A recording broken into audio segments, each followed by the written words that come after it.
Good afternoon student. As in our previous lecture हमने complete किया है lesson number 7 that was unemployment in India.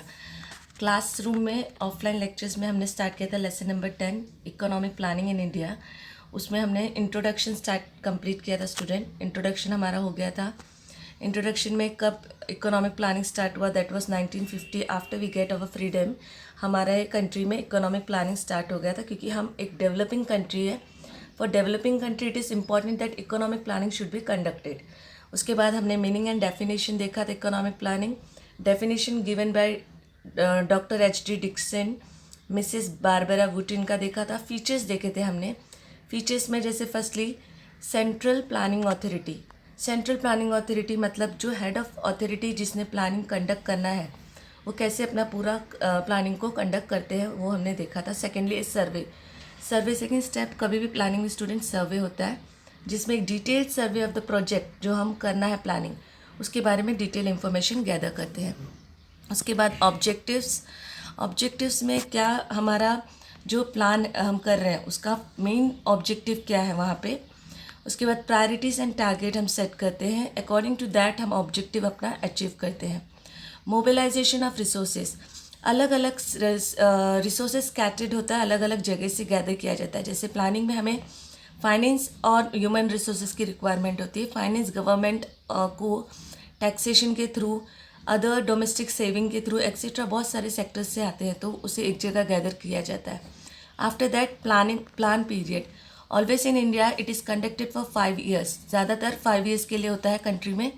But अगर जो हमारा ऑब्जेक्टिव है वो अचीव नहीं हुआ है तो प्लान पीरियड हम एक्सटेंड करते हैं थोड़े टाइम के लिए. ओके.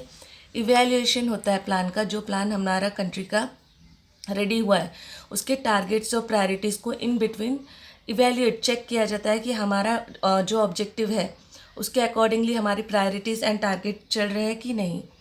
कंटिन्यूस प्रोसेस मीन्स जो प्रोसेस चलते आ रहा है. बाय 1950 जब से ये स्टार्ट हुआ इकोनॉमिक प्लानिंग तब से ही हमारा कंट्री में इसका प्रोसेस को स्टार्ट किया गया. Coordination. Always there should be a proper coordination between the state government and central government. Central government जब इकोनॉमिक प्लानिंग होता है तो सेंट्रल गवर्नमेंट एलोकेट करती है funds through the state government. State governments को फॉलो करना चाहिए उसे.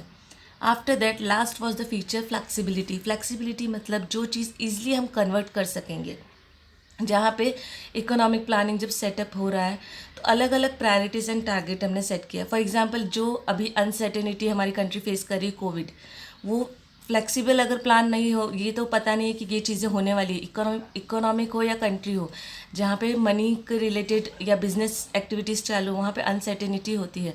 इसलिए planning always should B A flexible one. तो यहाँ पे फीचर्स हमने किया था. After that 12th 5-year plan जो हम अभी स्टार्ट करेंगे आज के इसमें लेक्चर में. 12th 5-year plan student. 12th 5-year plan was from 2012 to 2017. 5 years के लिए इसको कंडक्ट किया गया था. ओके. 12th 5-year प्लान को ज़्यादातर फोकस उसका ऑब्जेक्टिव क्या था. हमेशा एक प्लान का ऑब्जेक्टिव होता है तो sustainable growth was the objective of 12th 5-year plan and the plan was for 5 year. That was time period 2012 to 17. 12 से 17 तक का पीरियड अलॉट किया गया था एंड ऑब्जेक्टिव था उसका sustainable growth. The plan aims at encouraging the development of Indian agriculture. Sustainable growth मतलब पूरी तरीके का ग्रोथ होना ज़रूरी है जहाँ पे सस्टेनेबल तो हर एक सेक्टर्स को उसमें इन्वॉल्व किया है. जैसे कि एग्रीकल्चर बोला है, education sector, health sector, social welfare, all over the sectors अगर ग्रोथ करेगा तो ही एक सस्टेनेबल ग्रोथ मेंटेन किया जाएगा इकोनॉमिक में. इसलिए गवर्नमेंट ने प्लानिंग में बोला है sustainable growth of economic. After that creating the job. ज़्यादातर हमारी कंट्री का डेवलपमेंट क्यों ऑब्स्टिकल ज़्यादा क्या क्रिएट हो रहा है, अनएम्प्लॉयमेंट. तो क्रिएटिंग एम्प्लॉयमेंट, ज़्यादा से ज़्यादा जॉब क्रिएट करना है हमारी इकोनॉमिक में. That of in the manufacturing sectors. Manufacturing sectors में ज़्यादातर जॉब क्रिएट करना है. ये हमारा इंट्रोडक्शन है 12th 5-year प्लान का. After that following were the targets. कभी भी प्लानिंग करने के बाद टारगेट्स प्रायोरिटीज़ के अकॉर्डिंग सेट किया जाता है तो ही ऑब्जेक्टिव्स हम अचीव कर सकते हैं. First was economic growth. अब इकोनॉमिक ग्रोथ में क्या क्या टारगेट सेट किया था गवर्नमेंट ने. Firstly real GDP growth rate. हमारा gross domestic production, total gross domestic production student should be increase by 8%। 8% से जीडीपी अगर ग्रोथ होगा तो इंडस्ट्रियल सेक्टर क्या होगा, ज़्यादा ग्रोथ करेगा वहाँ पे। आफ्टर दैट एग्रीकल्चर ग्रोथ होना चाहिए। एग्रीकल्चर सेक्टर ज़्यादा ग्रोथ होगा तो एग्रीकल्चर रिलेटेड जो भी हमारे कंट्री का इनकम जनरेट होगा उससे ज़्यादा वो रहेगा। तो यहाँ का हमारा जो टारगेट था it was 4.0% to be gain, ज़्यादातर 4.0 गेन करना है वहाँ पे एग्रीकल्चर सेक्टर्स में। आफ्टर दैट मैन्युफैक्चरिंग और industrial growth rate at 10% to be achieved. इसका टारगेट मैन्युफैक्चरिंग इंडस्ट्रियल सेक्टर का 10% से ज़्यादा इंक्रीज़ करना है। अगर इंडस्ट्रियल सेक्टर्स को ज़्यादा ग्रोथ होगा plan according to the planning तो वहाँ पे ज़्यादा एम्प्लॉयमेंट जनरेट कर सकते हैं।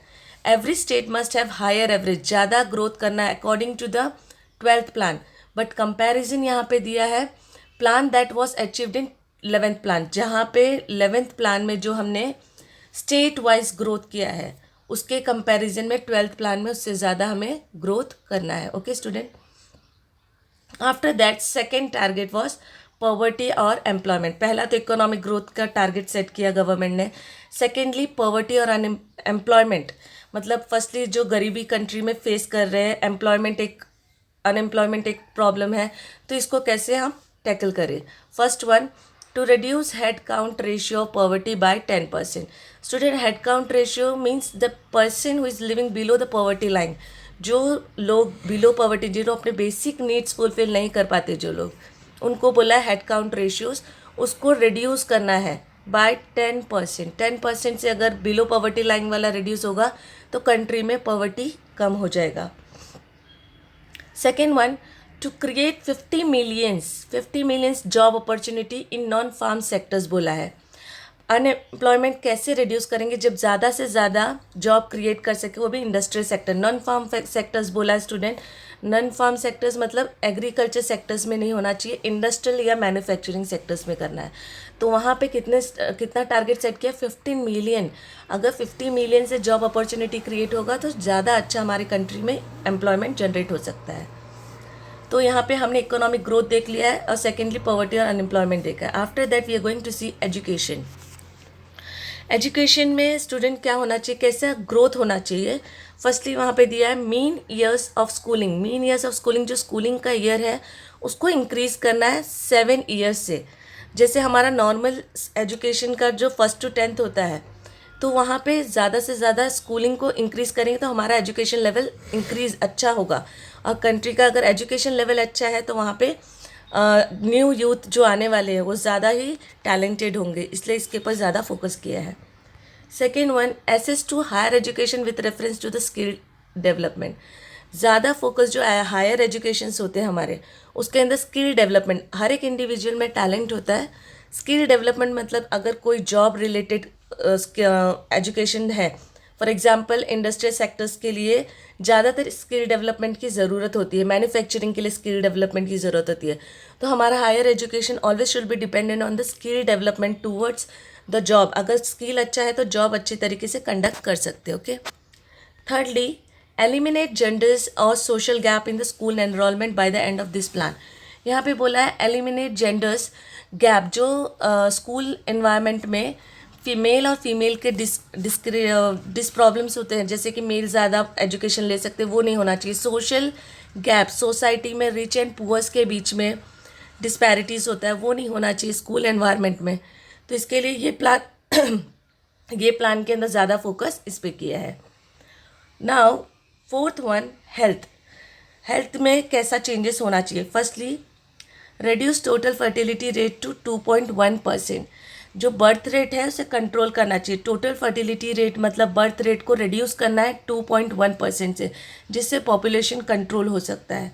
Secondly, reduce undernutrition among children in the age group of 0 to 3 years to half of the NFHS 3 level। यहाँ पे बोला है नेशनल फैमिली हेल्थ सर्वे के अकॉर्डिंग 0 to 3 years का जो बच्चे होते हैं, इन्फेंट चाइल्ड जिसको बोलते हैं, उनके अंदर अंडर न्यूट्रिशन एक डिजीज़ है, जो प्रॉपर डाइट कैलोरीज इनटेक ना करने की वजह से बॉडी इन जो ग्रोथ होता है वो प्रॉपरली नहीं होता है। तो ये एज ग्रुप में जो ये प्रॉब्लम है, तो वो प्रॉब्लम नहीं वहाँ पे क्रिएट, उसको रिड्यूस करना है। रिड्यूस करना मतलब कम करना है। ये कैसे पॉसिबल हो सकता है? प्रॉपर डाइट फॉलो करवा के बच्चों को ये प्रॉब्लम को हम रिड्यूस कर सकते हैं कंट्री में। तो प्लान में इसको भी टारगेट किया है।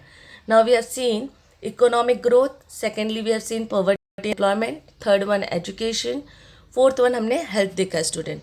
नाउ फिफ्थ वन है इंफ्रास्ट्रक्चर। इंफ्रास्ट्रक्चर मतलब जहाँ पे रोड्स एंड ट्रांसपोर्टेशन, कंट्री का जो प्रॉपर इंफ्रास्ट्रक्चर है, वर्किंग जो चीज़ें हम यूज़ करते हैं डे टू, उसको कैसे टारगेट रखा है। फर्स्टली दिया है investment in infrastructure to be increase to 9% of GDP. हमारा जो इंफ्रास्ट्रक्चर का इन्वेस्टमेंट है वो 9% ऑफ ग्रॉस डोमेस्टिक प्रोडक्शन पे रिलेट होना चाहिए। तो यहाँ पे इन्वेस्टमेंट को इंक्रीज करना है इंफ्रास्ट्रक्चर में, वो भी किसका? जीडीपी का 9% होना चाहिए। Okay, after that connect all village with all weather roads.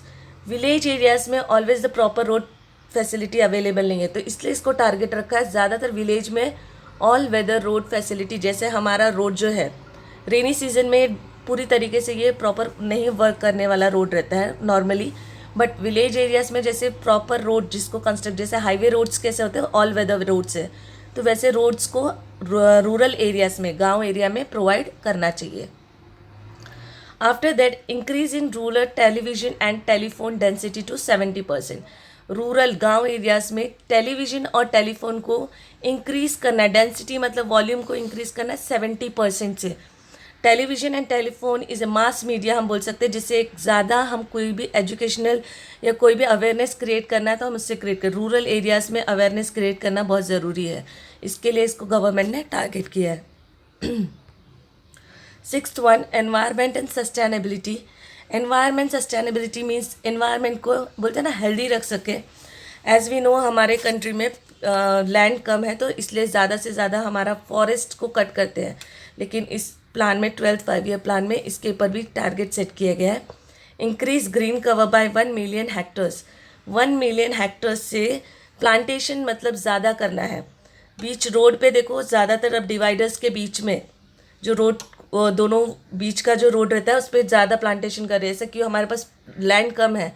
अगर एनवायरनमेंट को सस्टेनेबिलिटी रखना है, सस्टेन रखना है, अच्छा रखना है, क्योंकि ग्रीनरी बहुत इंपॉर्टेंट है पॉल्यूशन के लिए, क्लाइमेटिक कंडीशंस के लिए, इसके लिए ये टारगेट गवर्नमेंट ने रखा है। 7th one service delivery. Service delivery मतलब क्या क्या सर्विस वहाँ पे प्रोवाइड किया जा रहा है। फर्स्ट वन देखो यहाँ पे, provide access to banking service to 90% Indian household by the end of the plan. 90% household को बैंकिंग सर्विस अवेलेबल करना है, because banking service is as a service that is helpful for the peoples. तो यहाँ पे जो लोग, पहले कैसा होता था बैंकिंग सर्विस हर किसी को नहीं मिलता था, लेकिन अब जैसे गवर्नमेंट ने ज़ीरो बैलेंस अकाउंट ओपन किया है, वो क्यों किया है? क्योंकि हर किसी के पास बैंकिंग सर्विस होना चाहिए। पहले बहुत जो पुअर लोग हैं उनके पास बैंकिंग सर्विस नहीं अवेलेबल था, तो ये सर्विस होने के बाद बहुत सारा हेल्पफुल उनके लिए हो सकता है।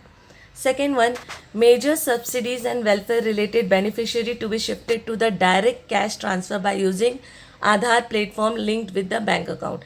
यहाँ पे जब बैंकिंग सर्विस हर किसी के पास हो जाएगा, तो जो गवर्नमेंट सब्सिडीज़ और वेलफेयर रिलेटेड पैसे या सब्सिडी, फॉर एग्जांपल एलपीजी पे जो सब्सिडीज़ आते हैं वो डायरेक्ट अकाउंट में ट्रांसफ़र होते हैं with the help of banking service.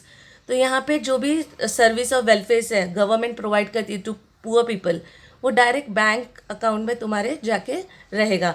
इसके लिए आधार कार्ड से वो लिंक करके बैंक अकाउंट को डायरेक्ट प्रोवाइड, जैसे पहले जब गवर्नमेंट कुछ भी सर्विस, कुछ भी वेलफेयर या सब्सिडीज़ प्रोवाइड करती थी, इन बिटवीन वो उनको नहीं मिलता था। So student, this is the targets of 12th 5-year plan जो हमने अभी कंप्लीट किया है। उसमें हमने 7 टारगेट्स देखे। फर्स्टली इकोनॉमिक ग्रोथ देखा, सेकेंड पॉवर्टी एम्प्लॉयमेंट देखा, एजुकेशन देखा, health, infrastructure, environment, sustainability, service delivery. So today we have completed this much. Now after that NITI Aayog, हमारा इकोनॉमिक प्लानिंग जब हमने स्टार्ट किया था उसमें हमने देखा था 2015 में इकोनॉमिक प्लानिंग को रिप्लेस किया गया है नीति आयोग। फुल फॉर्म ऑफ नीति आयोग is national institution for transforming India. इसका मतलब है एक ऐसा इंस्टीट्यूशन जो इंडिया को चेंज करना चाहता है। ओके, हमने 12th 5-year प्लान एंड जब हुआ 31 मार्च 2017, but that objective was not achieve at that time, जो ऑब्जेक्टिव सेट किया था सस्टेनेबल ग्रोथ उस टाइम पे उसको अचीव नहीं हुआ था, इसके लिए ये प्लान को 6 मंथ एक्सटेंड किया था for 4 October 2017 for enabling the ministers to complete their appraisal. Ministers को एक्स्ट्रा टाइम प्रोवाइड किया था गवर्नमेंट ने कि वो अपना जो भी ऑब्जेक्टिव है उसको रिजल्ट, अप्रेजल मतलब रिजल्ट, उसको वो अचीव कर सके। तो यहाँ पे उसके बाद जब 12th 5 ईयर प्लान कंप्लीट हुआ, NITI Aayog was introduce in 2015। Aim of NITI Aayog क्या है?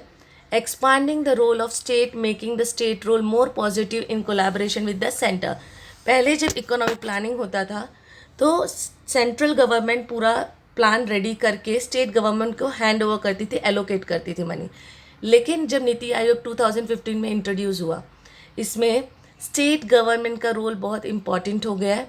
स्टेट गवर्नमेंट एक पॉजिटिव रोल प्ले करती है और स्टेट और सेंट्रल गवर्नमेंट का कोलैबोरेशन मतलब साथ में काम करना स्टार्ट हो गया है। Formation of Niti Aayog was an innovative and remarkable steps to reinforce the principle of federalism and decentralization. जब फॉर्मेशन ऑफ नीति आयोग का हुआ तो वहाँ पे ज़्यादातर क्या फोकस था? इनोवेटिव और रिमार्केबल चीज़ें करना, मतलब नया और जो चीज़ एकदम इम्पॉर्टेंट है वो करना है।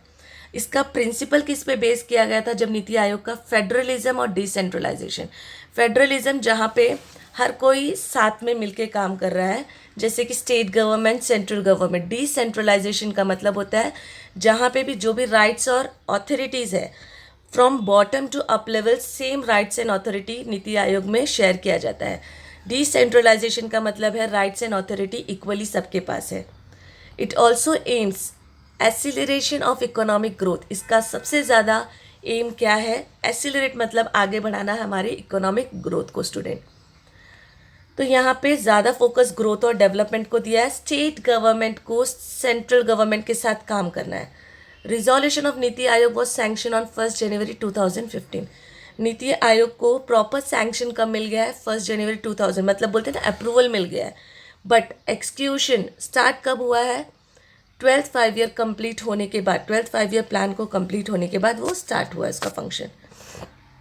After that think tank function, ये एक ग्रुप कमिटी बोलते हैं ना, ग्रुप इंस्टीट्यूशन है। उसके अंदर होता क्या है? एक थिंक टैंक फंक्शन करके एक प्रोग्राम है जो किया जाता है। ऐसे प्रीमियर पॉलिसी थिंक टैंक, एक प्रीमियर पॉलिसी थिंक टैंक क्या है?